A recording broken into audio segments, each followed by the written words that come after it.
بسم الله الرحمن الرحيم. الحمد لله رب العالمين، والصلاة والسلام على سيدنا ونبينا محمد وعلى آله وصحبه أجمعين. اللهم تقبل منا وتب علينا يا أرحم الراحمين. اللهم أعنا على ذكرك وشكرك وحسن عبادتك، ولا تجعلنا مولانا من الغافلين عن ذكرك ولا عن طاعتك، وتب علينا واغفر لنا وارحمنا. Today, inshallah, we're going to talk about النفس, the soul of the person. And this was suggested by the sisters, and they gave me a book they call Emotional Intelligence. In Arabic, there is no clear indication to how we translate this, but it looks like al-idrak al-nafsi or al-idrak al-hissi or something like that, or تفاعل النفس البشريه مع يعني المجريات والامور والحوادث. What I like to note is that this particular term, which is called emotional intelligence, it was not known until 1964. In 1964, there is a gentleman by the name of Michael Bildock. He had mentioned this in one of his newsletters that it was published in 1964. But then in 1995, there's an author who took this and made a book about it, and his name is Daniel Goleman. Daniel Goleman, 1995, made a book with that particular title. It's called Emotional Intelligence. And all what he studied in that book, and people like him, what they have done is that they studied the human nature, Bani Adam in general. And what they have done is they divided a human reaction to certain things into 5 categories. Okay?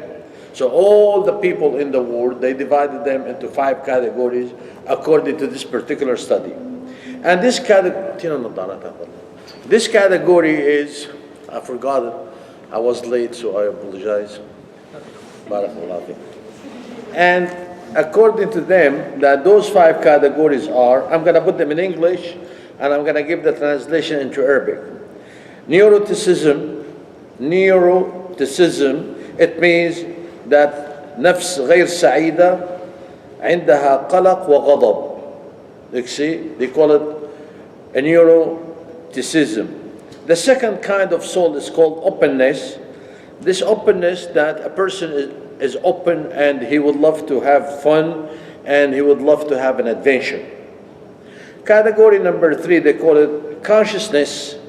And consciousness, those are the type of people who they are مرتب, منظم, they don't like, لا يحبوا المفاجآت, those people, they call them consciousness, And then the 4th one, they call it extroversion.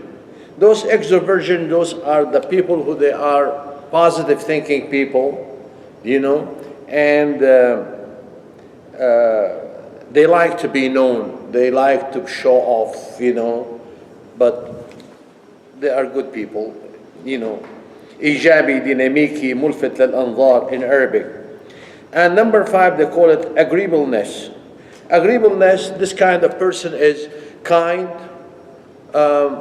nice, he is not stubborn, he does not like to go against the people, he can go along with it. So those are the 5 categories, and then the whole entire book will talk about those kind of personalities, those 5 personalities, and how they react towards certain things. If something happened to him this way, the first one will act this way, the second one will act that way, and they made all those kind of studies. Now, after reading the book and reading all of this, Jazakallah khair, sister gave me a big homework. It took me about a week and a half to go through it. I found out, I made up some remarks that Western scientists, when they study things, they study the result of things. Now, as you requested me, we're going to talk I'm going to talk from Islamic point of view versus the American or the Western point of view toward this particular subject. So now we know where we're going. So the Westerns or those scientists, they study the result, how people behave, how people live, how people do this, how people do that, and then the cause of it. From Islamic point of view, the main difference is that Allah subhanahu wa ta'ala and the Prophet ﷺ deal with the soul and the person to start with, rather than I'm dealing with the result. No, I am dealing with the person who is doing the result. Okay? So Allah subhanahu wa ta'ala and the Prophet is directing the talk to me, and then they're trying to straighten me up personally. And then when I'm straightened up, my result will be straightened out. So Allah subhanahu wa ta'ala, for example, in the Quran, He spoke about النفس itself. He said, وَنَفْسٍ وَمَا سَوَّاهَا فَأَلْهَمَهَا فُجُورَهَا وَتَقْوَاهَا. Now, it's recognition from the Quran that the soul could be good or it could be bad. The soul in the ayat of the Quran is a representation of the person himself. Okay, so we're talking about a nafs, we're talking about a person. Allah subhanahu wa ta'ala said in the Hadith Qudsi, فَمَنْ ذَكَرَنِي فِي نَفْسِهِ ذَكَرْتُهُ فِي نَفْسِي. You know? So here is we're talking about a person from the point of a nafs or a soul or whatever you want to call it. So Allah subhanahu wa ta'ala had recognized, or Islamic point of view recognized, that the person could be good and could be bad. The one who is good is going to go to Jannah, the one who is going to be bad is going to go to hellfire. Now, the Westerns, they're talking about the result and how to fix those kind of result. We are talking about not the result and to fix the result, we're talking about the person himself and how can be fixed. Okay, we already said this, so that person, what does he consist of? And where are the problems? The person consists of brain, and some of the scholars, they said brain and heart and the human flesh, the jasad. Okay? Al-aqlu wal-qalbu wal-jasad. There are other people from Islamic studies, they put the brain, they put the hearts and nafs, and then they put the flesh or the body. Okay? So those are 4 points. So now, since we already talk about the human being, he only consists of those 4 or 3 things. Now, the problem is he going to live with is going to be one of those 4. So if his brain is twisted, his brain is not understanding Allah, then he will have kufr. Kufr is in the mind, in the aql. He will have shirk, association with partners with Allah subhanahu wa ta'ala. Association with partners of Allah is in the brain. Okay? So here when the brain is wrong, then you have wrong in the behavior because of the brain, because you are controlled as a human being. You are controlled with your brain, your heart, or your flesh, or your soul, or whatever you want to call it. Soul and qalb is all together to some scholar. Now, when you are twisted brain, you have twisted kind of living. Al-kafir, al-mushrik, al-munafiq, he has something wrong up here in his block of belief. Now, also leaving this one alone, we're not talking about whether it is good or bad, or you have the proper belief or you have the wrong belief. But let's say this is a person who has this kind of, he has the aql. Now, let's talk about al-heart. The heart will be also have diseases. Some people in nature, you could see them in the little kids without having any other effect. Some of them will be a forgiving person. Some of them will be generous. Some of them will be stingy. Some of them will be hatred. Some of them will be easily be satisfied. Others will be difficult to live with, you know. So this is the heart. So this kind of those conditions of the heart, whether it could be good or it could be bad. Some people, they said that's also the soul. Some people, some of the scholars of Islam, and they could talk about that النفس, the soul, is controlled by the body or by the flesh. Meaning is that the body has two type, has something can go wrong. They call them الشهوات الحسية for the body. الشهوات الحسية. That when I get hungry, I need to eat. And when I'm thirsty, I need to drink. And also I have the need to get married to be satisfied. Those are, they call them الشهوات الحسية. Something that the human nature or the human flesh is required. Here they come, so when you're hungry, the soul will tell you, if you don't have money to eat, go steal. So those scholars, who they made the behavior of the soul according to the need of the body. So when you need courtship and you don't have a wife, he will tell you to go and do adultery or go do something else. Or when you are hungry, go steal to eat or whatever. So you get affected from the body desire into the soul. So the soul will order you to do what the body is required. That's what. And also, they said the soul is a vehicle to satisfy the heart and to satisfy the body. The soul is the vehicle. So we see it from the body point of view. When you are hungry and you don't have money, the body with that particular need will order the soul, and then the soul will tell you to go steal. That's the effect on the body, on the soul.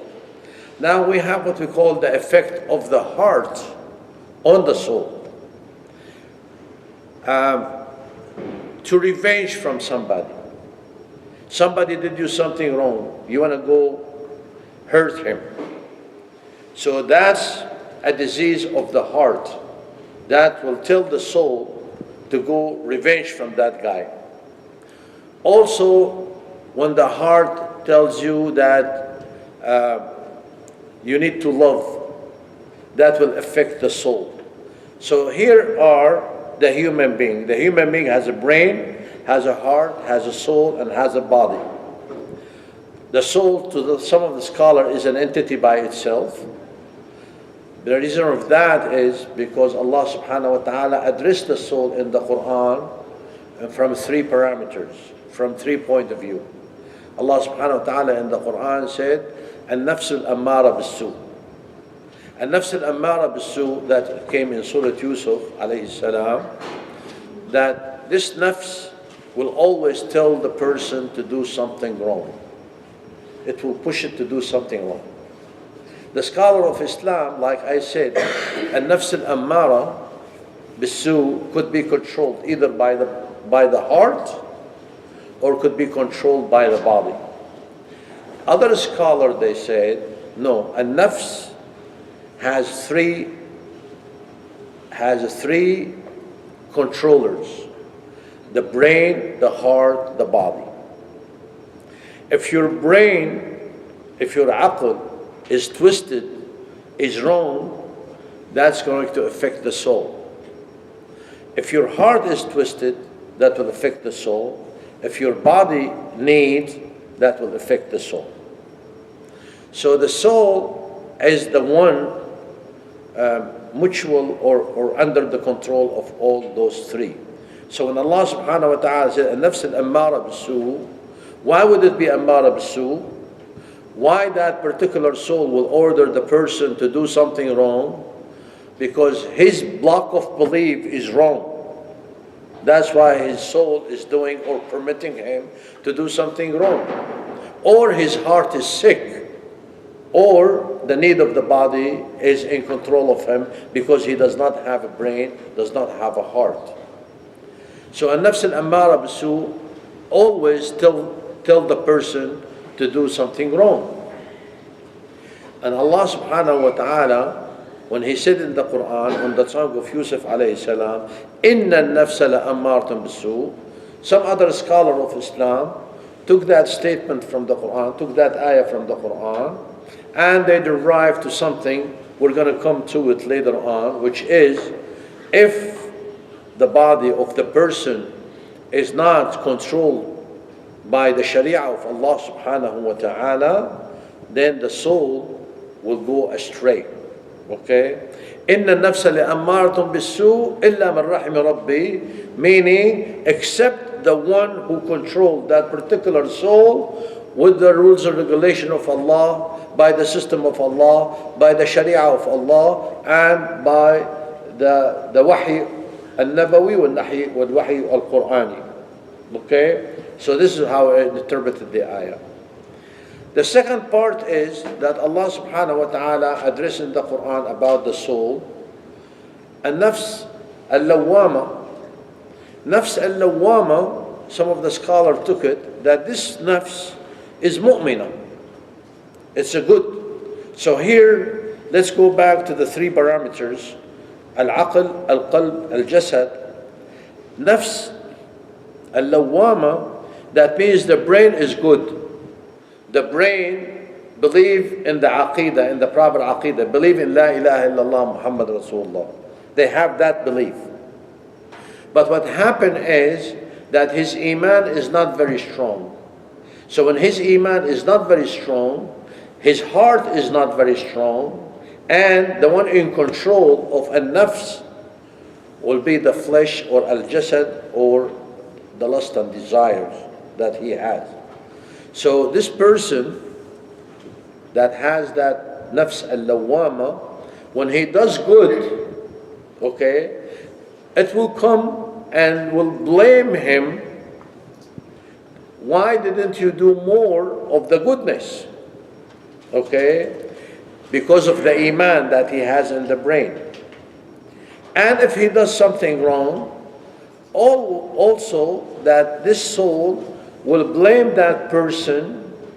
Why did you do wrong? Because of the iman that it has. Okay, some of the people said, do we find that in the Quran, or we're talking about, this? The scholar, they said, we find that in the Quran. Allah subhanahu wa ta'ala said, وَأَوْرَثْنَا الْكِتَابَ الَّذِينَ اصْطَفَيْنَا مِنْ عِبَادِنَا. أَوْرَثْنَا الْكِتَابَ. أورثنا الكتاب. Al-Kitab here, the scholar, they have different idea of interpreting the kitab.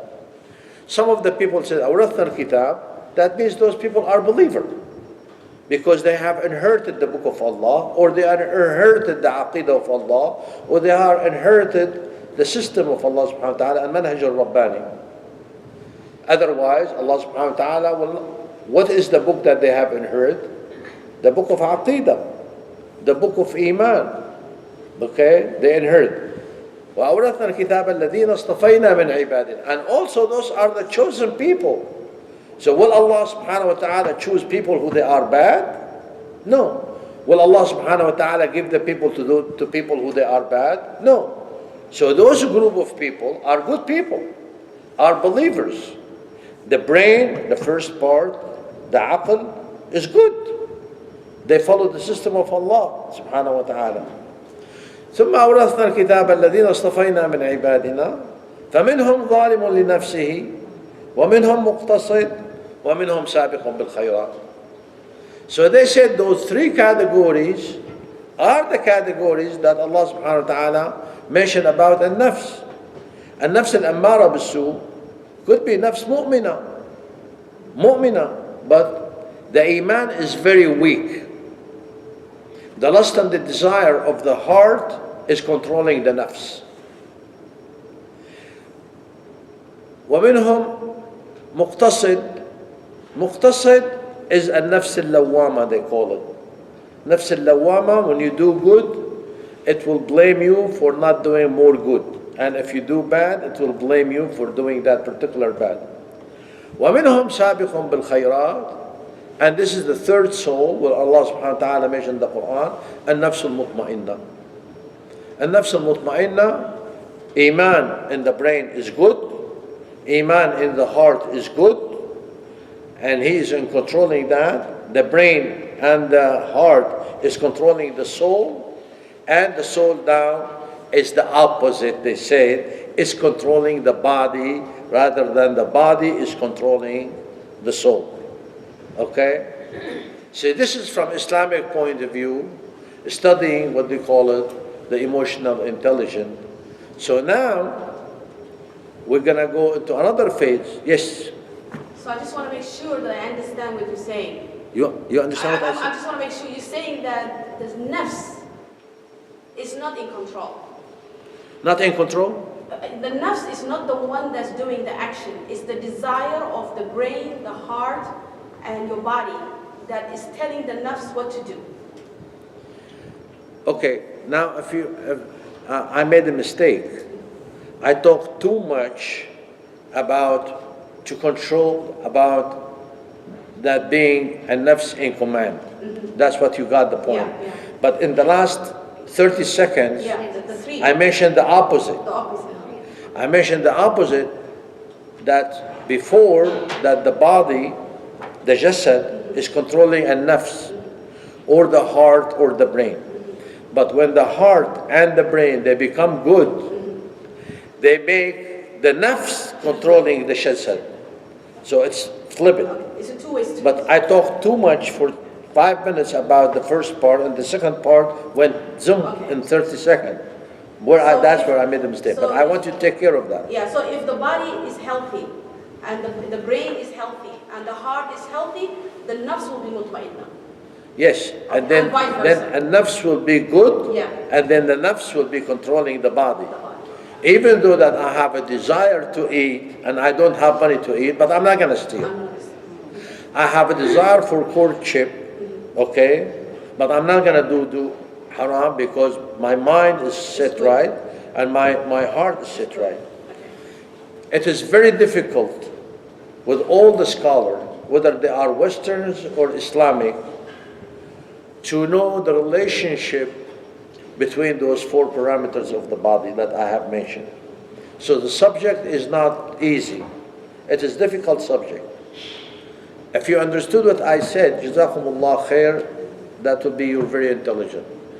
And if you did not understand it, that means I did not explain it very well, because it's a difficult subject.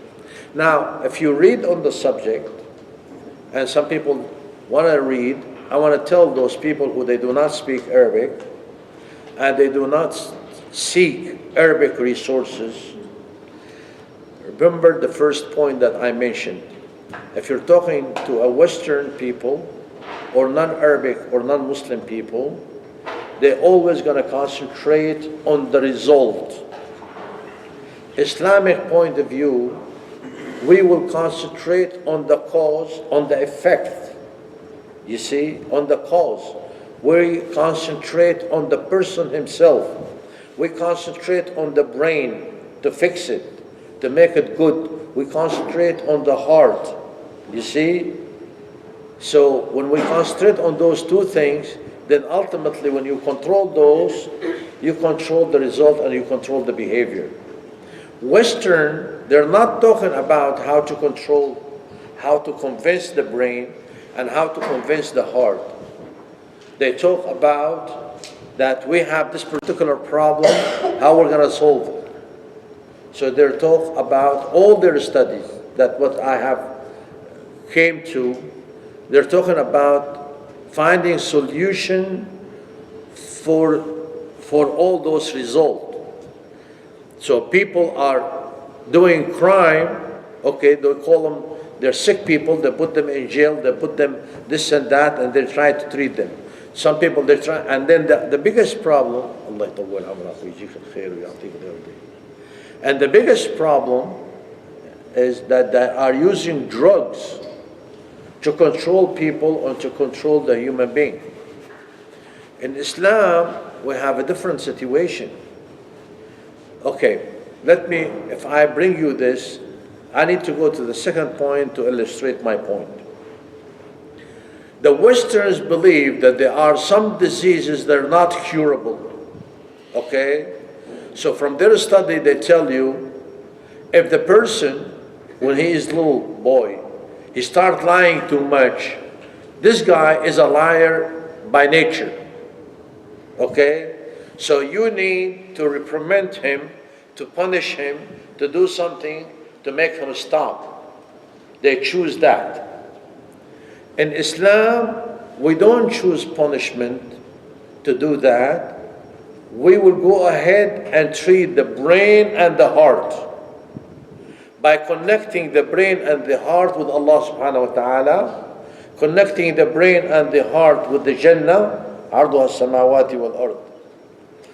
Some little kids, when they were, little kids, they take all the toys. You call them selfishness. Those are, by nature, they are selfish. Now, all of us by nature are selfish to some degree, because this is created within our soul, حب البقاء, which everybody recognizes. I have to survive. But you'll find the believer, when his brain is correct and his heart is correct, he sacrifices all his wealth, all his life for the cause of Allah. So what made him overcome his stinginess, his selfishness? The way that we treated the brain and the heart. You see? So that's why the difference between Islamic study and Western studies, we always go to the heart. To prove that is being mad. Some of the kids, whenever you tell them, he screams and he yells and he gets mad. You see them in those little kids. And some of those Westerners, they said, well, this person is mad by nature. He's nervous, always nervous. He's always unhappy. So they classify him. How to treat him? Give him tranquilizer. Give him something to calm him down. They inject him with chemicals. They inject him with drugs. In Islam, no. In Islam, the proof of that is, a guy came to the Prophet ﷺ. He said, Ya Rasulullah, advise me. The Prophet ﷺ said, La taghdab, don't get mad. So the person stopped for a while, and then he came to the Prophet and said, Ya Rasulullah, advise me. The Prophet ﷺ said, La taghdab, don't get mad. Then he waited, came for the third time. He said, advise me. He said, La taghdab. Now, the hadith is authentic, no doubt. So here is a situation. If getting mad and getting nervous is something you were born with and cannot be treatable except with drugs like the Westerns do, if this is true, that means the hadith of the Prophet, وَالْعِيَاذُ بِاللَّهِ, it doesn't make sense. It's not logical. Because the Prophet ﷺ is telling that person, La taghdab, and if this is something embedded in his soul and his body and cannot be curable except with drugs, that means the hadith of the Prophet is nonsense. وَالْعِيَاذُ بِاللَّهِ, it cannot be the hadith of the Prophet ﷺ to be nonsense, because he لا ينطق عن الهوى إن هو إلا وحي يوحى. He is ordered by Allah subhanahu wa ta'ala to see what he says. Now, that means getting mad and getting nervous is curable by curing the brain and by curing the heart. So لا تغضب في سبيل الله, لا تغضب والكاظمين الغيظ والعافين عن الناس Wallahu yuhibbul muhsinin. That means if you train me correctly, you train my brain correctly, and you train my heart correctly, that means I can control my anger. I can control my hatred. I can control this, I can control that. That means it is curable from Islamic point of view, by brain and by heart. Okay? Some people fear, that's another disease of the heart. Some people fear of death. All of us fear of death. Correct? Correct. And Sayyidah Aisha radiallahu anha told the Prophet ﷺ that in the hadith that is authentic in the Bukhari. وَكُلُّنَا يَكْرَهُ الْمَوْتَ يَا رَسُولَ اللَّهِ. Okay? How come then you can find some people, they love to die? When the person went to that leader of the Rome or the Persian leader, he said, we came to you with people, they love to die, they love death as you love life. Why? Because you already cured the mind, you convinced the mind that if I die, I am not dead. When I die in the cause of Allah, I might be dead to you. In actuality, I am dead. But in reality, I am not. Allah subhanahu wa ta'ala said that in the Quran. وَلَا تَحْسَبَنَّ الَّذِينَ قُتِلُوا فِي سَبِيلِ اللَّهِ أَمْوَاتٍ بَلْ أَحْيَاءٌ عِنْدَ رَبِّهِمْ يُرْزَقُونَ فَرِحِينَ بِمَا آتَاهُمْ رَبُّهُمْ وَيَسْتَبْشِرُونَ بِالَّذِينَ لَمْ يَلْحَقُوا بِهِمْ. So they are alive, but not alive in your eyes. They are alive in the eyes of Allah subhanahu wa ta'ala, and in reality, they are alive. And the Prophet ﷺ told us about it. So here, when you convince the brain, you convince the heart, what is embedded in your body from your creation as you hate to die, that will go away. That will go away. Okay, so I'm trying to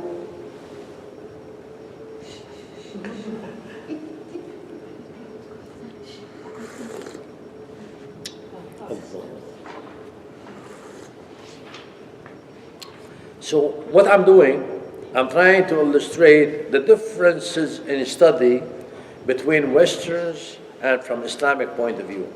Islamic point of view, we always concentrate on the brain and in the heart.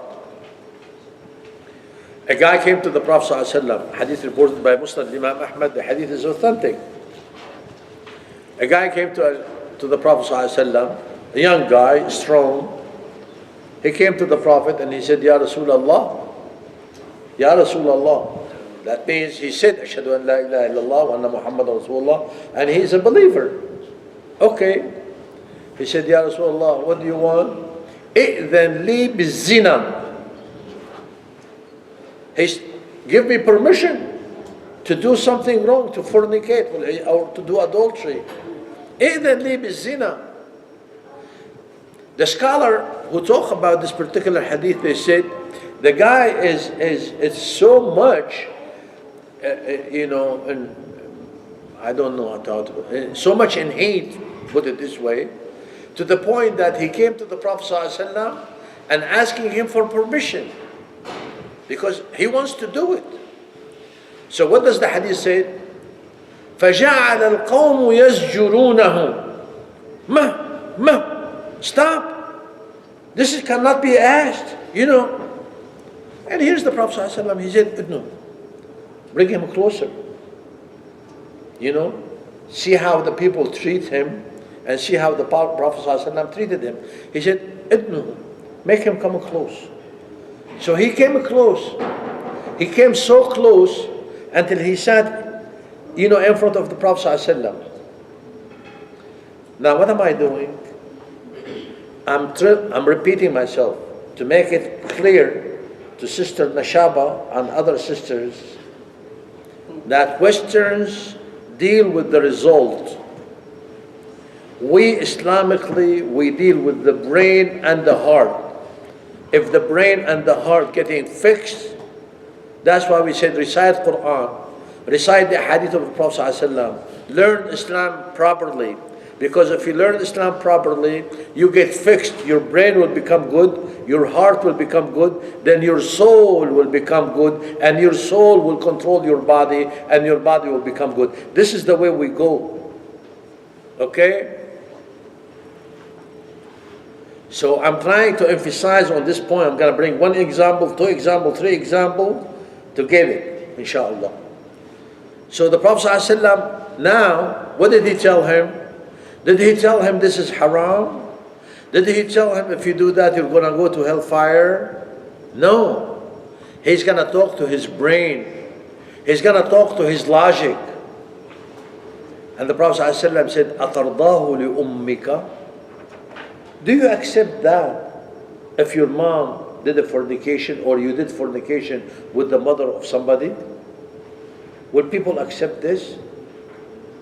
He said, لا والله يا رسول الله جعلت فداك. لا والله. Nobody will accept, to do, for his mother to do fornication or to do something wrong. And the Prophet ﷺ, in order for him to get him to a clear, this is psychology, to get him, to convince him clearly, he didn't say, would you accept it for your mother and stop? Look what he had done.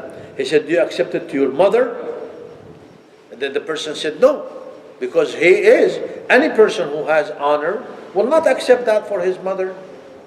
So the Prophet ﷺ said, as you do not accept that to your mother, people will not accept that to their mothers either.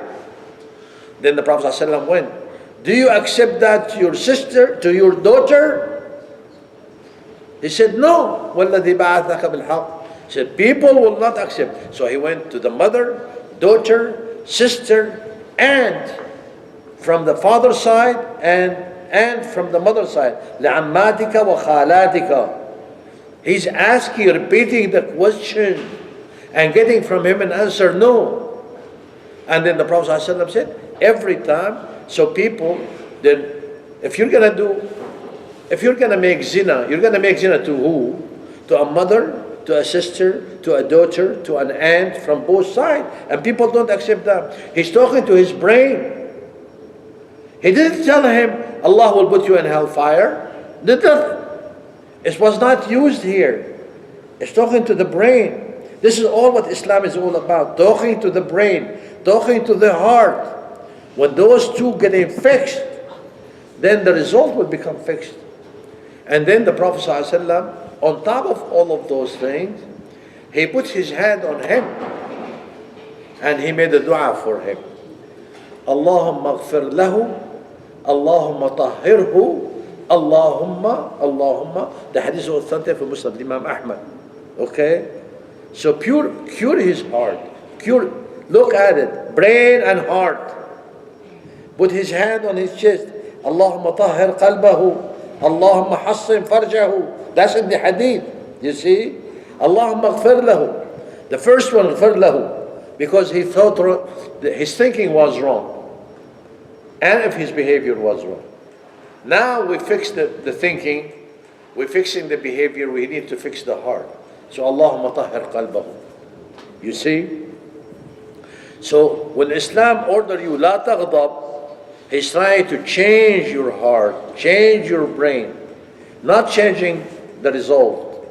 That's why the main issue here is to talk about it. So anyway, so this is the hadith of the Prophet ﷺ, and this is our Islamic study is. That's why we tell the people, study Aqidah. Why study Aqidah? Because the disease that comes to the brain from shirk, nifaq, shubuhat, okay, or kufr, wal-iyadu billah. So you need to teach him the proper thing. You need to convince him with the proper thing, okay? All of those people who are coming into Islam, there are a book came out, Why I Became a Muslim. It's a very interesting book, a very good book. Read that book. What would you find? The people move from shirk, from non-believers to believers. By what? By energizing, exciting their brain to make them think. So here, when you convince their brain, they get fixed. And so the same thing. The heart has diseases. How do you fix those diseases? By the Quran and by the Sunnah. The heart, what's the disease of the heart? We love, we hate, we hold grudges, we do whatever we want. You go to the Quran, Allah subhanahu wa ta'ala said, وَالْكَاظِمِينَ الْغَيْظِ وَالْعَافِينَ عَنِ النَّاسِ وَاللَّهُ يُحِبُّ الْمُحْسِنِينَ. If you want to become muhsin, then you have to do those things. Okay, if I become muhsin, what do I get? Jannah, عرضها السماوات والأرض وعدت للمتقين, you know, and so on. And Allah subhanahu wa ta'ala will tell you that. So always, to control the human behavior, you have to connect that with the brain and with the heart. You fix the brain, you fix the heart, you fix everything else, you fix the behavior of the person. Okay? Not the other way around. Now, any question? I think, Brother Ahmed, Huh? I think the biggest mistake that we make as Muslims is we think we say La ilaha illallah and our aqidah is good. And that's why I really, like the fact that you taught us about aqidah before you taught us about emotional intelligence. No? Because everything we have, the problems we have, whether it's adult or youth, is because our aqidah is not correct. No. And as a result, we go sideways. I would like to rephrase your sentence. Okay. Rather than to say our aqidah is not correct, our aqidah is not complete, not correct. It is not complete, and we don't understand it fully, okay? But there's a difference between I don't understand it completely or fully, between to start with is wrong. To start with, inshallah, we're not wrong. We believe Allah is the one and the only one. We worship Him. We know He is the Creator, He is the Ilah, and all of that. But to know more, yesterday in Khutbah al-Jum'ah, somebody came to me after the Salah and he said, can you give me a title for the khutbah? I said, what title would you have? He said, I don't know. I said, well, when I made the khutbah, I had in mind all the time, everything I'm writing, Allah is Ar-Raqib. I'm explaining the word Allah is Ar-Raqib. This is all what I want. Allah is Ar-Raqib. Even though the title of the khutbah was أَلَا يَظُنُّ أُولَٰئِكَ أَنَّهُمْ مَبْعُوثُونَ لِيَوْمٍ عَظِيمٍ يَوْمَ يَقُومُ النَّاسُ لِرَبِّ الْعَالَمِينَ. Okay, that when I believe that I'm going to be resurrected on the judgment day, and to stand between the hands of Allah, I need to ultimately then, I know that Allah is Ar-Raqib. It's watching everything I believe in, watching everything I have in my heart, and watching everything I do. You see? Even though Ar-Raqib, I got concentrated on what you do. He is watching you on what you're doing. But also Allah subhanahu wa ta'ala is watching your heart, watching your intention, watching the way you talk and why you talk it, why you said it. And then the ayah, أَلَا يَظُنُّ أُولَٰئِكَ أَنَّهُمْ. And then the scholars said, I think one of the best tafasir ever, and that's my opinion, is tafsir al-Tahrir wa-Tanwir li-Ibn Ashur. Al-Tahrir wa-Tanwir li-Ibn Ashur is one of the best tafasir, rahimahullah. He died not too long ago, but he's one of the recent ones.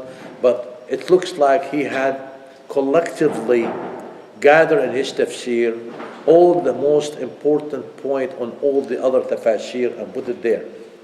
Imam ibn Ashur, Al-Tahir ibn Ashur, rahimahullah, he said, the most important thing about this ayah, that Allah subhanahu wa ta'ala did not put those three ayat as one ayah. He made them three ayat. أَلَا يَظُنُّ أُولَٰئِكَ أَنَّهُمْ مَبْعُوثُونَ ayah. لِيَوْمٍ عَظِيمٍ ayah. يَوْمَ يَقُومُ النَّاسُ لِرَبِّ الْعَالَمِينَ ayah. Why? Each one has to be by itself to show the strength and the importance of it. Okay? It's not like all together. Each one is important. So when you think, now here, talking to the brain in the same token, when you're talking to my brain, you're going to be resurrected. That's a fact. You have to believe in.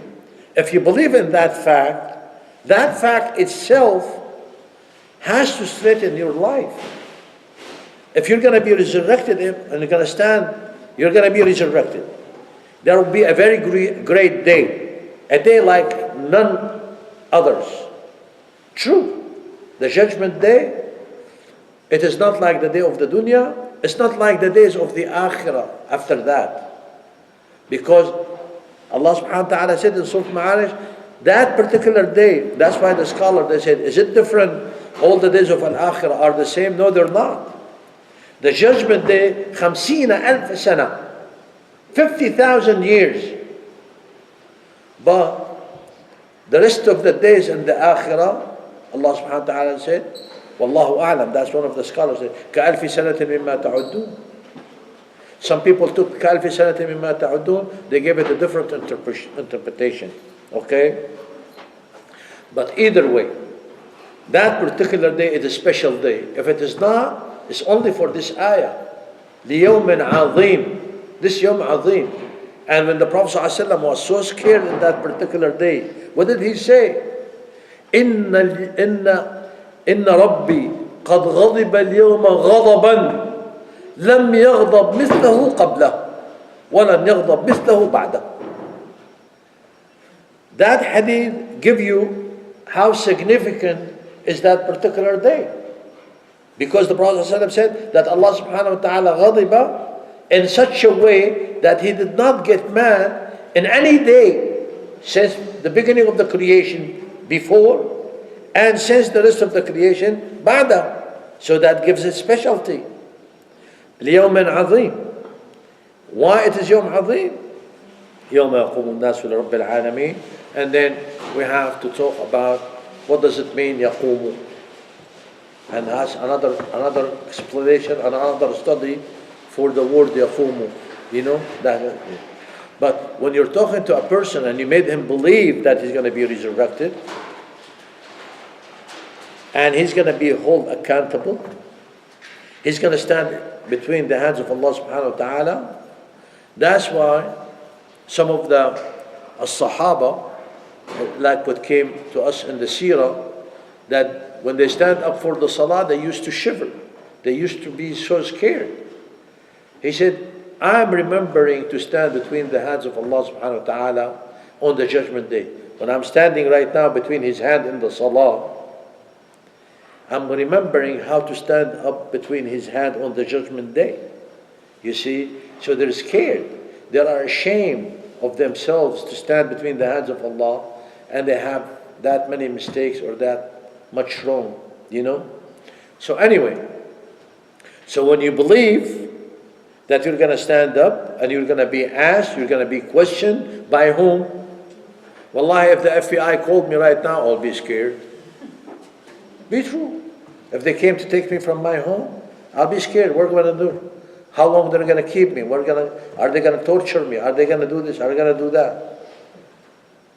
If you get scared from a human being, how would you get scared from Allah subhanahu wa ta'ala? How would you get scared from the angels that are going to ask you in the grave? All of these, if you really believe, we're talking about the brain, that should have straightened up your action. Tamam? But when I said this before, some people said, then why people make mistakes? We make mistakes because we forget. We make mistakes because sometimes our desire and our body get control of our soul, overcome. We make like that, but Allah subhanahu wa ta'ala, you look, I hope you can see the essence of choosing the word in the Quran and how it is important. وَالَّذِينَ إِذَا مَسَّهُمْ طَائِفٌ مِّنَ الشَّيْطَانِ تَذَكَّرُوا. That means there are two actions here. مَسَّهُمْ طَائِفٌ مِّنَ الشَّيْطَانِ, because their body, their desire, their lust took over. And they forget. Because if they have not forgotten, there wouldn't be the word تَذَكَّرُوا. فَإِذَا هُمْ مُبْصِرُونَ. So look at the word مَسَّهُمْ تَذَكَّرُوا. مَسَّهُمْ تَذَكَّرُوا. تَذَكَّرُوا, the opposite, that there is forgetfulness. There you have forgotten. or, and they massahum, that means this is not their standard in living. That means it's something tariq. It is not the life itself, okay? It's your life is good, massahu, they came, something accidentally or something tariq, it's not. Massahum طائف من الشيطان تذكروا فإذا هم مبصرون, okay? And so on. Get a smoker. Show him, as they wrote in the pack of cigarette, smoking causes cancer. You see, they read that. They hear all the information about it, but they still smoke. Yes. Right? Yes. Okay. The kafir is the same way. We tell him who Allah is. We tell him the way to succeed in the hereafter. They choose not to. They still smoke. They're still on the state of kufr. So what do I need to do? My job is over.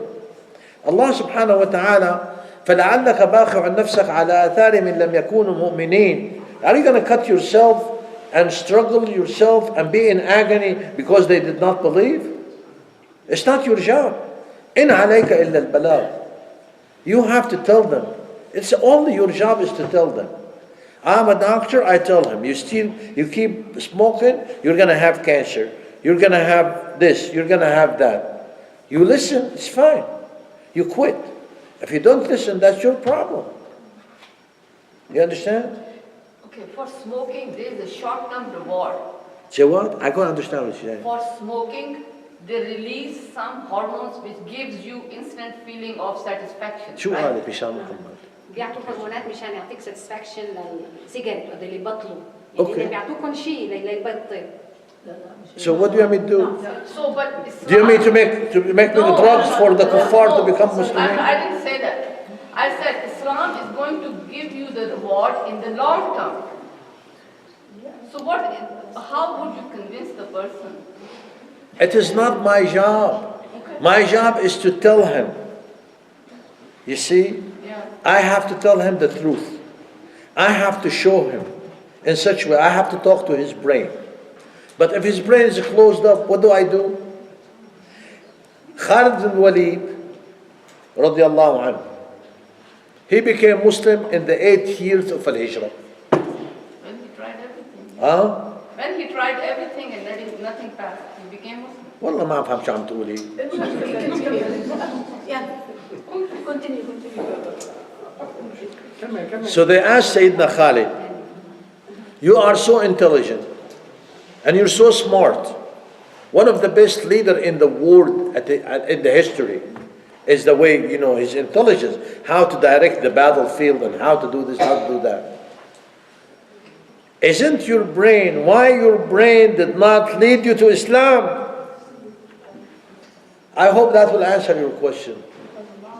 Isn't it logical question? You're so intelligent. And why you became so late in coming to Islam? What did he say?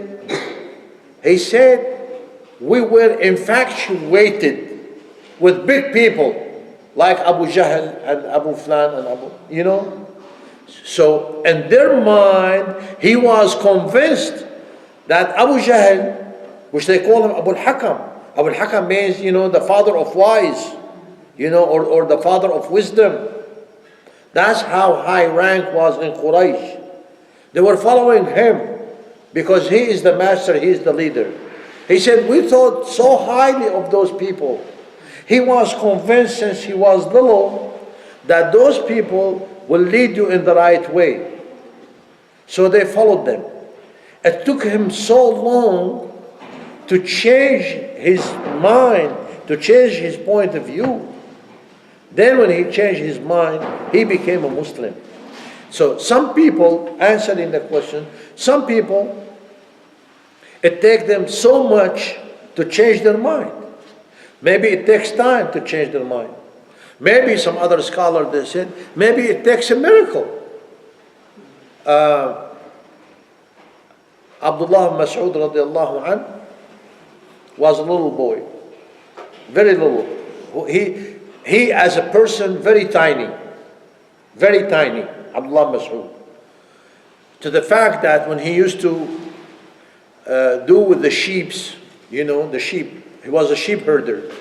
He used to tie himself with 2 or 3 sheeps, because if the wind blew up, that will take him away. He will be blown by the wind. That's why he used to tie himself not to be blown away with 2 or 3 sheeps. He was tiny. One day in the Medina, the Prophet ﷺ was looking at some date up there. And then Abdullah Mas'ud saw him. He said, لَعَلَّكَ تُرِيدُهُ يَا رَسُولَ اللَّهِ. Maybe you want some of that? The Prophet ﷺ did this. So he climbed. So when he climbed, everybody was laughing, laughing. Why they're laughing? Because his tiny legs are so tiny. When he went up, they saw him. So the Prophet ﷺ said, you're laughing from his tiny, legs? Wallahi, in the leg of him, أثقل عند الله من جبل أحد. It's heavier, on the judgment day than the mountain of Uhud. So this Abdullah of Mas'ud, this young guy, he was taking care of some sheep for Uqba ibn Abi Mu'ayd. So the Prophet ﷺ passed by him in the desert of Quraysh, in the desert of Mecca. So they saw Abdullah Mas'ud. Abdullah Mas'ud was a young guy with all those sheep running around. And the Prophet ﷺ said, give up some of the milk. Give up some of the milk. What did he say? They said he was about 14 years old.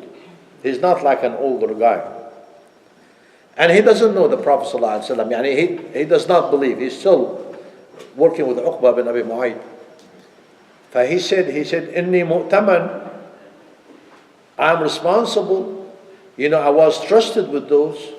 So, and it doesn't belong to me. I cannot give you any milk from these. The scholar said that to show the goodness of his heart. So the person who has goodness in his heart, it's easy for him to believe.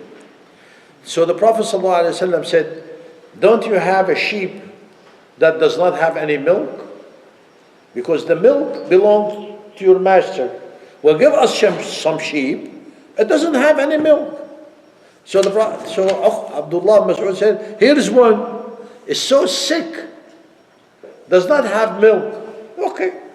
So the Prophet ﷺ took it and وَمَسَحَ عَلَى ضِرْعِهَا. He passed his hand and he made Bismillah and he made some dua. And Abu Bakr with him only, and Abdullah Mas'ud with him. And Abdullah Mas'ud is not a believer. And then they see slowly that the other is making full a little bit by little bit, getting full of milk a little bit by little bit. And Abdullah Mas'ud is looking at him. He cannot believe. And then when it became full, the other became full of milk, he said, well, milk this and give us. Okay. This, that does not belong to that guy anymore. So he milked it and made it so much, So the Prophet ﷺ drank, Abu Bakr radiallahu anhu drank, and Abdullah ibn Mas'ud drank. So Abdullah Mas'ud, he drank, he couldn't believe it. He said, who is this guy? To Sayyidina Abu Bakr. So Sayyidina Abu Bakr radiallahu anhu, he said, Hada Rasulullah. What does he invite us to do? La ilaha illallah Muhammad Rasulullah. He said, Ashhadu an la ilaha illallah Muhammad Rasulullah. Some people, it takes them a miracle to be convinced. Some people just telling them the fact, they are convinced. All the people now around the world nowadays that they're getting Muslim by what? By miracle? No. They're getting Muslim by using the brain, by showing them the fact. Some other people are becoming Muslim by comparison. I believe in this. Well, logically, this is not right. So there must be something else. So they start searching, this is what they call it by comparison. And so they find Islam, and then they became Muslim, because of comparison. Now,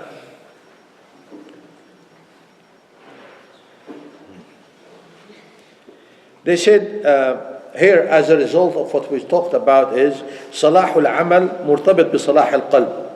The better the heart that you have, the better the work and the deed that you will have. And you also have with your children, for your children and your friend, you have to take care of their beliefs and what they affect their heart. And be careful of two things, shahawat and shubuhat. The two main problem with any person is shahawat or shubuhat. Shubuhat, misunderstanding, confusion. A lot of people, they give confusion. I was talking to one of the kids who smoke, and I catch him accidentally, by Price Chopper. It's one of our community here, and I feel like all the children of our community is like my children. I have to worry about them. So he was trying to run away from me. I grabbed him. I said, come on, why are you smoking? He said, well, I'm sorry, trying. I said, come on, talk to me. I'm not telling nobody, it's going to be on YouTube. But we're not mentioning no names. So I told him, talk to me. And I talked to him. And I took time, like we stood for about 45 minutes talking. I made the guy open up. I want to get to the root of it. And it is very important. Somebody convinced him with misconception. Somebody had convinced him with one misconception. What is it? You're not going to believe it. Somebody, older person, told him, if you are a man, listen to this, how they play with the mind. If you are a man, before you make a decision, you try everything once. In order for you to know what that thing is, you need to try. Don't make judgment that smoking is not good. Smoke a cigarette, then decide.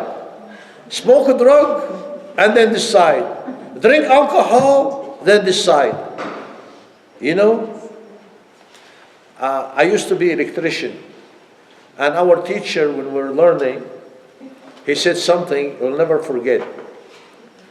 He said, electrician make mistake only one time. Because if you're working with voltage and electricity, you make mistake one time, that means you're dying after that. That's why you cannot repeat the mistake. So we need to teach those children that sometimes one mistake will make you dead. Maybe you're dead for life. All those people who they are on drug addict, what they did, they tried it once. So this false idea, they convinced him with it, then he became a smoker, running away from his parent. Maybe he will steal money to buy cigarettes. Maybe he will borrow money and not pay it back to buy. And the same people with drugs. Try it once. You try it once, you become a different person. When you become a different person, you get hooked. Then you're lost. You're lost. A lot of our people, our children, we know them in the community because of a doctor have prescribed for them, some tranquilizer or some calmers or whatever they do, or sometimes I don't know those names, all of them. Those kids, they become hooked. And now their parents are struggling with them. You know them, you see them here. Their parents are struggling with them because they made the mistake. They believe, they listened to that doctor, Western doctor. You should not. One mistake. So that's why I'm talking about the misconception. Misconception may kill a person. That's why Muslim people in Islam, we deal with misconception a lot. We warn about them. Misconception, shubuhat, and also shahawat. And one of the schools, our school right here, I don't know if you know about them or not. There was a sign of those girls moving, I'm sorry, it's the school of Oklahoma. and I was talking to the principal over there. The girls are starting removing their scarf when they leave the school. Why? Their parents, their mothers, they're having a scarf. The school is Islamic school and all of that. Why those girls are removing their scarf when they leave the school? Why? So they made an investigation. To make this long story short, they found out that they have hired one teacher who is a mathematics teacher. They hired her in that school. And that teacher did not tell them. She did not tell them to remove their scarf. She was asking them a question. You are a good person, you don't lie, you pray 5 times a day, you do this, you do that, you believe in Allah, you believe in the Quran, you believe in this. You're good people. Do you think Allah will put you in hellfire if you remove your scarf off? What kind of God is going to take away all the good deed that you have done and put you in hellfire just because you removed your scarf?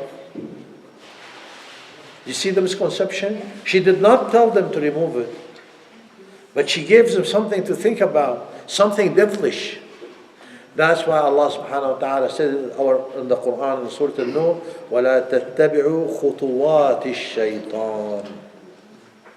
Khutuwat. Because start with you step by step, until you get to it. So, the girls start thinking, then start removing. Yes, I pray, I'm a good person, I don't lie, I don't cheat, I don't steal, I don't. Allah subhanahu wa ta'ala is Ghafurun Rahim, Allah subhanahu wa ta'ala is Latif, Allah subhanahu wa ta'ala is Wadud, Allah. He's not going to put me, in hellfire because I removed my scarf, so let's remove it.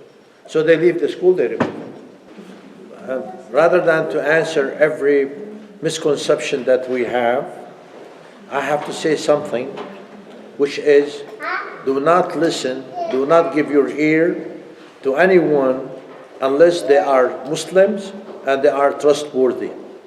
Put that in the mind of your daughters and your children. Don't take information from nobody. Take information from us, or take information from somebody who we trust. You see? If you give them that, like in the American society, what do they teach their children? Do not go with any stranger. Do not open the door to any stranger. Do not talk to stranger. Do not eat candy from any stranger. Give them general statement. We as Muslims supposed to do that. We have to immune our children from listening or giving their ear to anybody who is not Muslim. That's number one.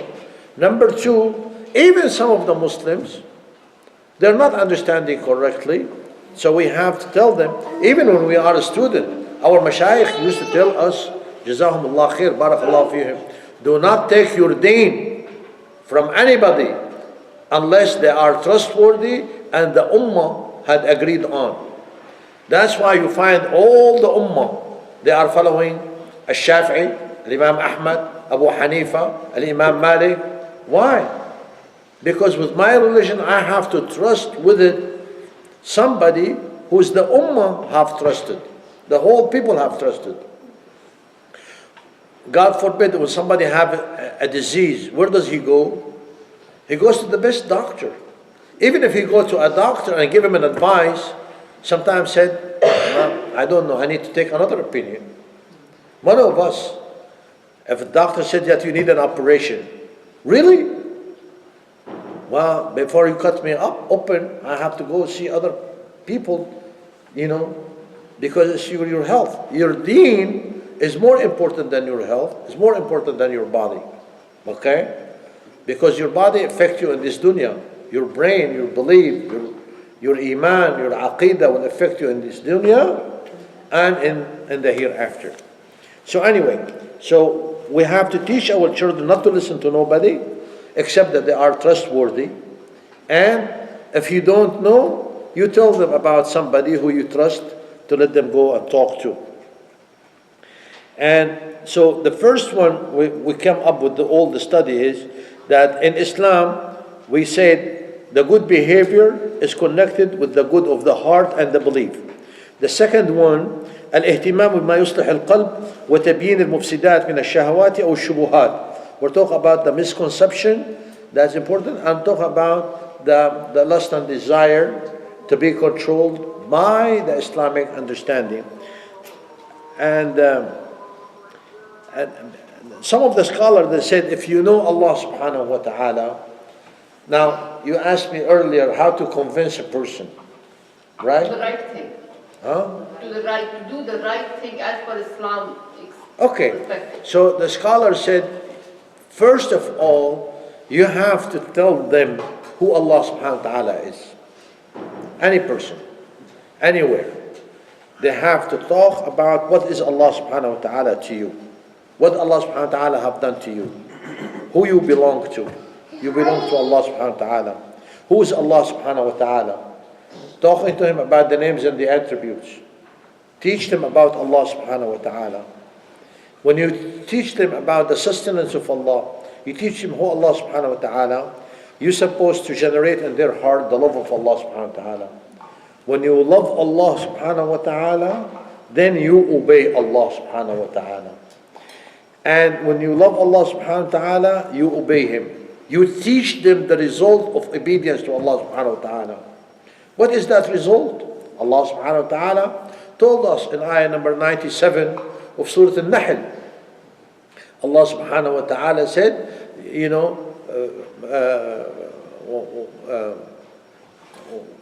والذين آمنوا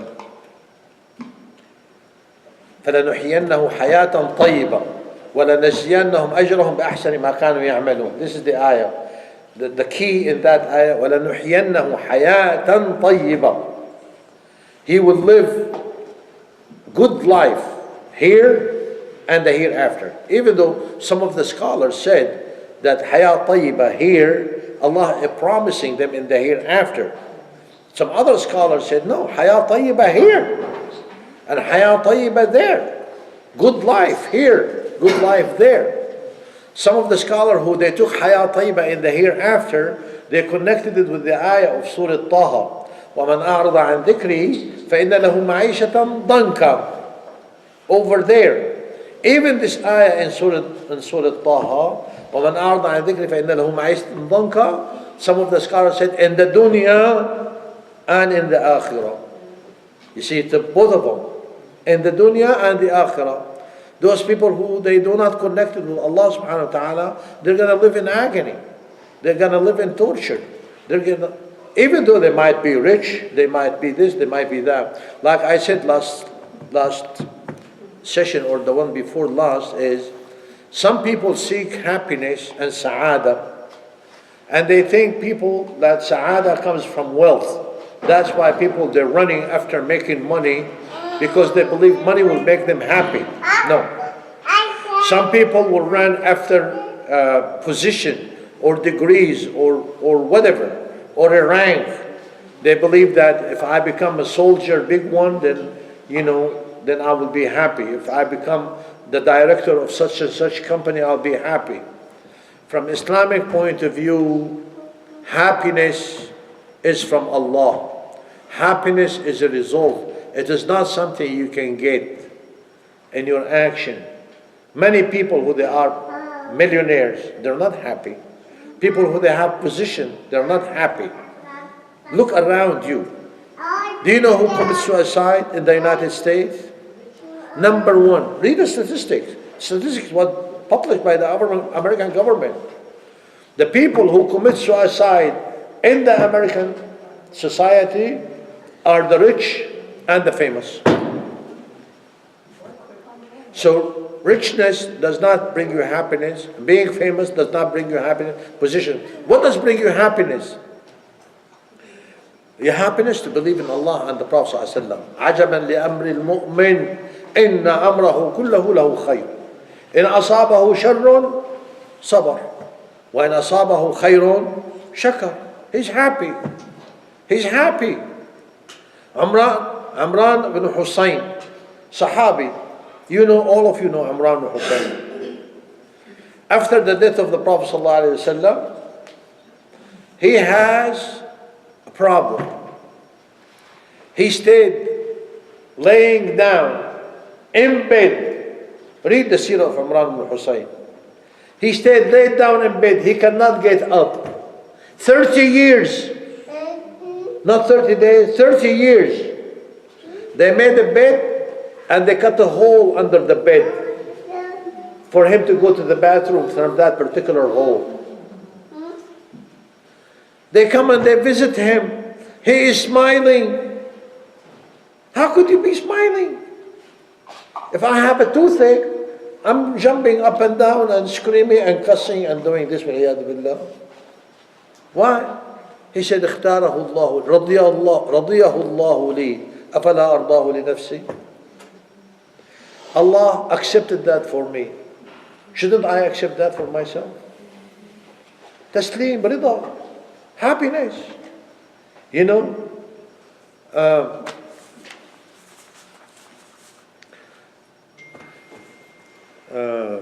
one of the Sahaba, I just forgot his name, that he was sent to some of the kuffar, and one of the kuffar have stabbed him on the back with a spear. He stabbed him in the back. The point of the spear came out of the chest. What did this guy say? He said, Fizdu wa Rabbil Kaaba. Who hit him? A guy, his name is Jabbar. You know, Jabbar later on said, that's his name, he said, I became a Muslim because of his word. He said, how did you do that? He said, Jabbar, when I hit him with that spear, and he said, Fistu wa Rabbil Kaaba, I'm talking to myself, I just killed him. What do you mean he succeeded? And he is swearing that he succeeded by the Lord of Al-Kaaba. So that's an oath. What do you mean he succeeded? I just killed him. They explained to him that he died in the cause of Allah subhanahu wa ta'ala. So he succeeded by having the Jannah because he died in the cause of Allah subhanahu wa ta'ala. When they explained that to him, he became a Muslim. You see? So Jabbar ibn Salma, the guy who killed him, his name. So anyway, so to convince the brain, it will, you know, straighten up the act. This is. علي صوتك ما بسمع. Okay, I will. Can you hear me? راح اجيب سماعات مشان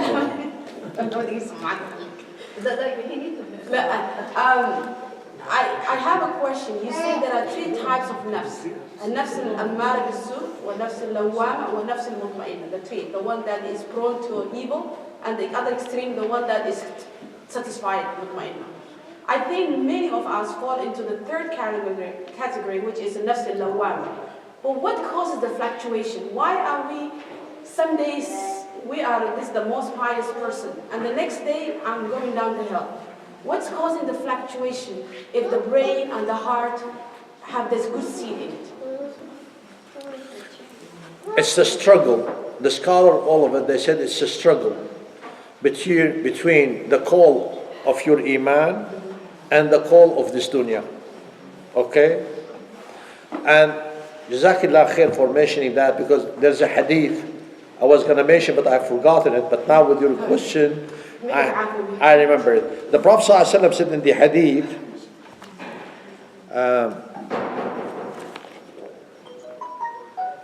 قال عليه الصلاة والسلام فيما يرويه عبد الله بن مسعود رضي الله عنه, said, إن للشيطان لمة بابن آدم. A shaitan has around, لمة is around with ibn Adam. وَلِلْمَلَكِ لَمَّة. And al-Malik, you know, has also around with you. فَأَمَّا لَمَّةُ الشَّيْطَانِ فَإِعَادٌ بِالشَّرِّ وَتَكْذِيبٌ بِالْحَقِّ. Shaitan, when he comes with you and he comes with his round around you, he will tell you to do something wrong and he will tell you not to believe the truth. Somebody needs to pay money, okay? The shaitan comes to him, they said, Ya Uthman. So a shaitan comes to him and said, you're going to be poor. You're going to need this money. You're going to do this. You're going to do that. That's why Allah subhanahu wa ta'ala said in Surah Al-Baqarah, الشيطان يعدكم الفقر ويأمركم بالفحشاء والله يعدكم منه مغفرة ورحمة فأما لمة الشيطان فإعاد بالشر وتكذيب بالحق. The round of the shaitan with the human is to order him to do something wrong or to deny the truth. Okay? And we brought the example about when you need to pay money, a shaitan will come to you and say, you're going to be poor, you're going to need this money, so don't do it. And وَأَمَّا لَمَّةُ الْمَلِكِ فَإِعَادٌ بِالْخَيْرِ وَتَصْدِيقٌ بِالْحَقِّ. لَمَّةُ الْمَلِكِ, you know, the Malik, when he comes with you, and he will order you to do the goodness and to believe in the truthfulness or the truth and whatever Allah subhanahu wa ta'ala had promised you. فَمَنْ وَجَدَ ذَلِكَ, the one who see the round with the angel, okay, فَلْيَعْلَمْ أَنَّهُ مِنَ اللَّهِ. Allah subhanahu wa ta'ala had helped you with it. And you make thankful to Allah subhanahu wa ta'ala. And وَمَنْ وَجَدَ الْأُخْرَى, when he see whatever the shaitan is telling him, go do something, say something bad, envy this guy, steal this guy, hurt this guy, spoke bad about this guy, or go do something wrong. If you see that in your heart, فَلْيَتَعَوَّذْ بِاللَّهِ, ask Allah subhanahu wa ta'ala, he seek refuge from Allah subhanahu wa ta'ala من الشيطان الرجيم. Then the Prophet sallallahu alaihi wasallam have recited the ayah, ثم قرأ الشيطان يعدكم الفقر ويأمركم بالفحشاء. This hadith is authentic from Sahih at-Tirmidhi. So this is the struggle that you have always between the call of your body, shahawat ad-dunya, and between the call of your iman. When this becomes stronger, you do wrong. When this becomes stronger, you do right. You see? And so on. So this is the struggle. And the biggest struggle, that's why some people do not understand the hadith. And I'm sorry to say that. But some people, they said the hadith of the Prophet ﷺ, he said, يأتي زمان على أمتي, there will be a day of my ummah, يصبح أحدكم مؤمنا ويمسي كافرا. ويمسي مؤمنا ويصبح كافرا. And this hadith, they're talking about, some of the scholars, they talk about that ash-shahawat. This hadith is not about shahawat. This hadith is about shubuhat. You see? That's why the difference between iman and kufr is shubuha, not shahwa. That's where the misunderstanding comes from here. You know, shahwa, I make mistakes, but doesn't make me kafir. It makes me a sinful person. I make istighfar, I make tawbah, I'm okay. Shubuha, you misunderstand, you speak something about Allah is not correct, you deny something of Islam, muttafaqan ala sihhatihi, you become kafir. So here the difference between kafir and mu'min, it is not between mu'min asi and mu'min, sinful mu'min and Muslim. Mu'min is not sinful. You see where that hadith is supposed to be categorized? So this is what's important. Can the guys ask questions? Can we ask questions of the guys? تفضل. So I'm confused. When you speak to somebody about Islam, is your goal to take the responsibility off of you or to convince him to be Muslim? Hold on here. Okay. I have no power to convince anybody. Okay. All my job is to talk about Islam, but I am responsible to talk about Islam intelligently, to speak about Islam rightly. Some people, and I'm sorry, I'm going to take a little detour, but forgive me. I know I can push my luck with you. I love you so much. Jazakallah khair. Some people right now, they're twisting the information about Islam to make Islam appeal to the others. That's not your job. You're making big mistake by misrepresenting Islam. Okay? You're not responsible. You're responsible to say what Islam truly is all about. Second part. That's That's generally, yeah. So the first is to take the responsibility. وَقُلِ الْحَقُّ مِنْ رَبِّكُمْ فَمَنْ شَاءَ يُؤْمِنْ. And then إِنَّكَ لَا تَهْدِي مَنْ أَحْبَبْتَ وَلَكِنَّ اللَّهَ. But people, just like you say, they just want to convince people. But it's just to speak the truth from Allah and let the hidayah be on Him. Is that the right thing we should do? Right? Can You answer? may I rephrase that? Yes. It is not that I want to convince. I love to convince. Because of the reward from Allah subhanahu wa ta'ala. When the Prophet ﷺ told Sayyidina Ali, the hadith in Sahih Muslim and Ahl Sunan, لأن يهدي الله بك رجلا خير لك مما طلعت عليه الشمس. If Allah subhanahu wa ta'ala guided to Islam one person, that would be better than whatever the sun is going to shine on. Because of this, I will do my best to convince somebody. That's a desire, but it is not in my hand. That's the fact. Okay? So we don't want to confuse ourselves between the desire. So when you talk to me, you want to convince people? Yes, I would love to.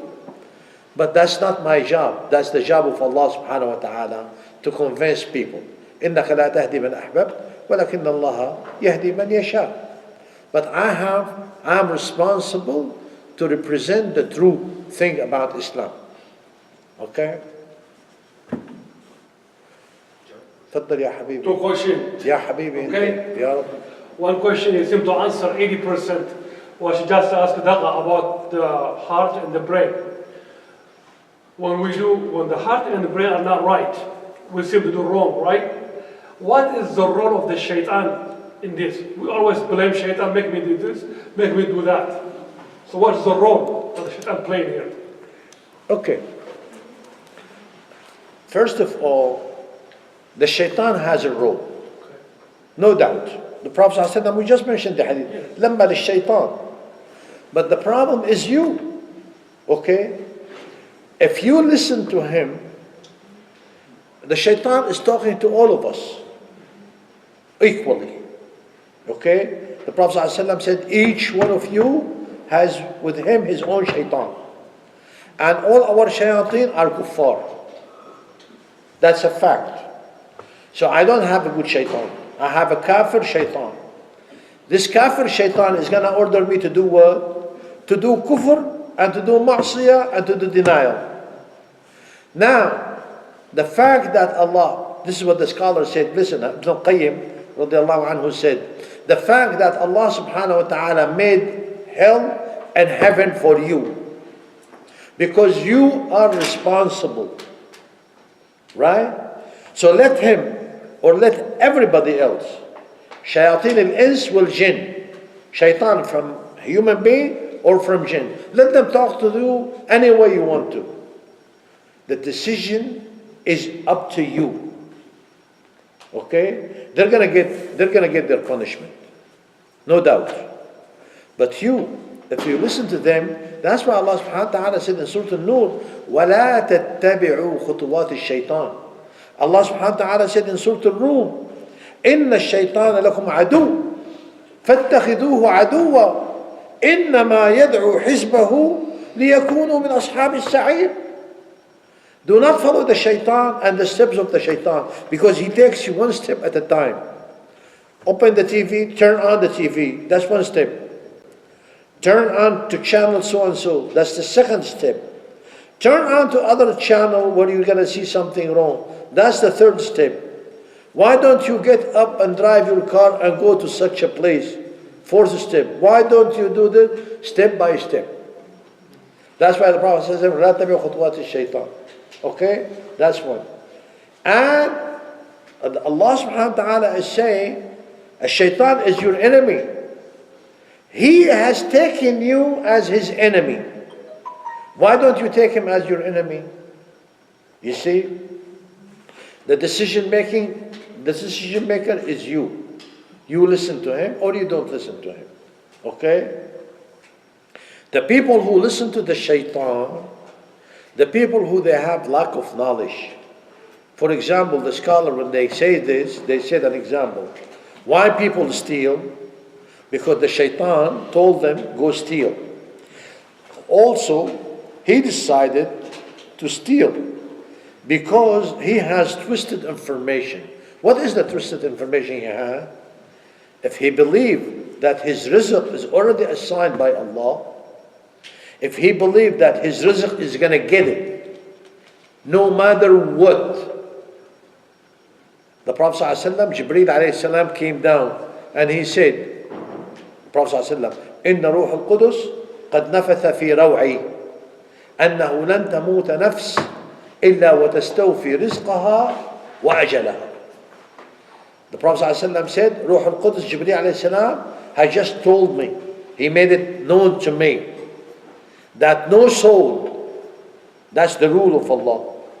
This is an ultimate promise from Allah subhanahu wa ta'ala. No soul will die before it will get every penny was assigned to it from Allah subhanahu wa ta'ala. تستوفي رزقها وأجلها. To get every penny and to get every second of its life. Nobody dies before his time. And nobody walks away from this life less time or less money. You see, that's the promise of Allah. If you believe in that, you believe in what Allah subhanahu wa ta'ala said in Surah Al-Zariyat, رزقكم في السماء وما توعدون فورب السماء والأرض إنه لحق مثل ما أنكم تنطقون. Your rizq is already assigned by Allah. If you believe that, if you believe the hadith that's reported by Bukhari, the Prophet ﷺ said in the hadith of the Bukhari, يجمع أحدكم في بطن أمه 40 يوما ثم يكون في مثل ذلك علقة ثم يكون في مثل ذلك مضغة ثم ينزل ملك من السماء فيقول أي رب شقي أم سعيد أي رب ما رزقه ما عمله فيكتب الملك فينفخ فيه الروح جفت الأقلام وطويت الصحف. That's it, done. You believe in that? Then why do you steal? You steal because you have weakness in your heart. Weakness of yourself. Because you love money, you love wealth, you love this, you love that. So when your love becomes stronger than your iman, everything you said you believe in. Everything you said, you and me believe in. So why do we do something wrong? Because our lust and desire became stronger than our iman. Is that the question, or am I answering something else? What's the second question? This is from Friday khutbah. Is it allowed to ask or not? تفضل sir. All right. This thing he said, I can sleep. You talk about you are responsible for what he said and for what he takes from people. There is no forgiveness for this, even if you make Hajj, even whatever you make, right? No. Now, does this apply to non-Muslims too? If you not taking a saying, I'm not worried about taking, okay? About talking. Would this apply to non-Muslims or not? The scholar, Ridwanullahi alayhim, they said, let me give you an example. You have a gun, you went to a house, you killed 3 people in that house, and then you stole the house, okay? And you burned the house. When somebody is caught in that, what's he gonna get? Number 1, he's gonna get the crime for manslaughter. 30 years, 40 years, 50 years in jail. If they charge him with stealing from the house, that would be ridiculous, right? And even if they charge him, what are they going to do? They charge this guy. I was listening to the news the other day from Europe that there was a guy was in prison for 300 years. 300 years? What are we talking about? Nobody's going to live 300 years. So, what I'm trying to get to is that your biggest crime, you're going to be charged for. The rest becomes insignificant, right? Okay. In Islam, some of the scholars, they took this, they said, لَيْسَ بَعْدَ الْكُفْرِ ذَنْبٌ. Those are kuffar. He's going to be perpetually in hellfire. Okay? So what do you need more than that? So they're going to be perpetually in hellfire. This is it. Some other scholar, they said, no. They're going to get punished for this and this and this. He said, how do you have this? Allah subhanahu wa ta'ala says in the Quran, رَبَّنَا آتِهِمْ ضِعْفَيْنِ مِنَ الْعَذَابِ وَالْعَنْهُمْ لَعْنًا كَبِيرًا. You see in Surah Al-Ahzab. So some of the people who misguide people or they make people twisted, they pray, those people who they pray to Allah subhanahu wa ta'ala on the judgment day, that those people give him ضعفين adab, twice, double the punishment. And Allah subhanahu wa ta'ala other surah said, وَلِكُلِّ ضِعْف. They're going to get it, you know. And then another ayah of the Quran, the scholar stopped by and said, وَزِدْنَاهُمْ سَعِيرًا. We increased the punishment for them. So some people, they said what I said in that one, and some other they said no, they're going to get punished more and more for this. And beside, and some other scholar they said Allah subhanahu wa ta'ala is fair and just, will deal with each one according to what he has. The opposite to that question, if the non-Muslim is doing something good in this life, what is going to happen? The scholar answered that also by saying, if the non-Muslim, they did good in this life, Allah subhanahu wa ta'ala will make their life here in this dunya better. So they will get paid for whatever goodness that they have done here. So when they die and they go to Allah subhanahu wa ta'ala, they have nothing. Is that what you want? Let's reverse. If I'm the one who say bad thing about non-believers, are they going to come and hold me responsible for that? If you misguide the non-believers? Not misguided, talk about them behind their back. Well, okay, here's another two questions, another two answers from the scholar. They said, as a Muslim, I must have what they call it khasa'is. I must have characteristics. My characteristics as a Muslim, that I don't cheat, and I don't lie, and I don't speak bad. As a Muslim, I'm my character. Okay? And then when Abdullah Mas'ud radiallahu anhu, they recited the ayah, وَالَّذِينَ هُمْ عَنِ اللَّغْوِ مُعْرِضُونَ, he said, this is the style of the Muslim. عَنِ اللَّغْوِ مُعْرِض. With the kuffar, with the believer, with anybody, he does not do laghu. Period. Even though laghu was described as singing or described as laghu from the Arabic point language is anything that is unuseful or not good or might lead to something wrong. Okay? Laghu. So this is the style of a Muslim. I don't lie. Are you asking me I should lie to the non-Muslim? No, you should not. Should I steal from the non-Muslim? No, you should not. Should I speak bad about the non-Muslim? No, you should not. Because you are violating the Muslim character. You're violating the Muslim practice. You should not. And besides, if my behavior is going to be wrong with the non-Muslim, how am I going to invite him to Islam? You see? They said, even though they said that in Germany, when they are accepting some of those migrated people from overseas, one of the caseworker, she said, they made an interview with her, she said, she's a Christian.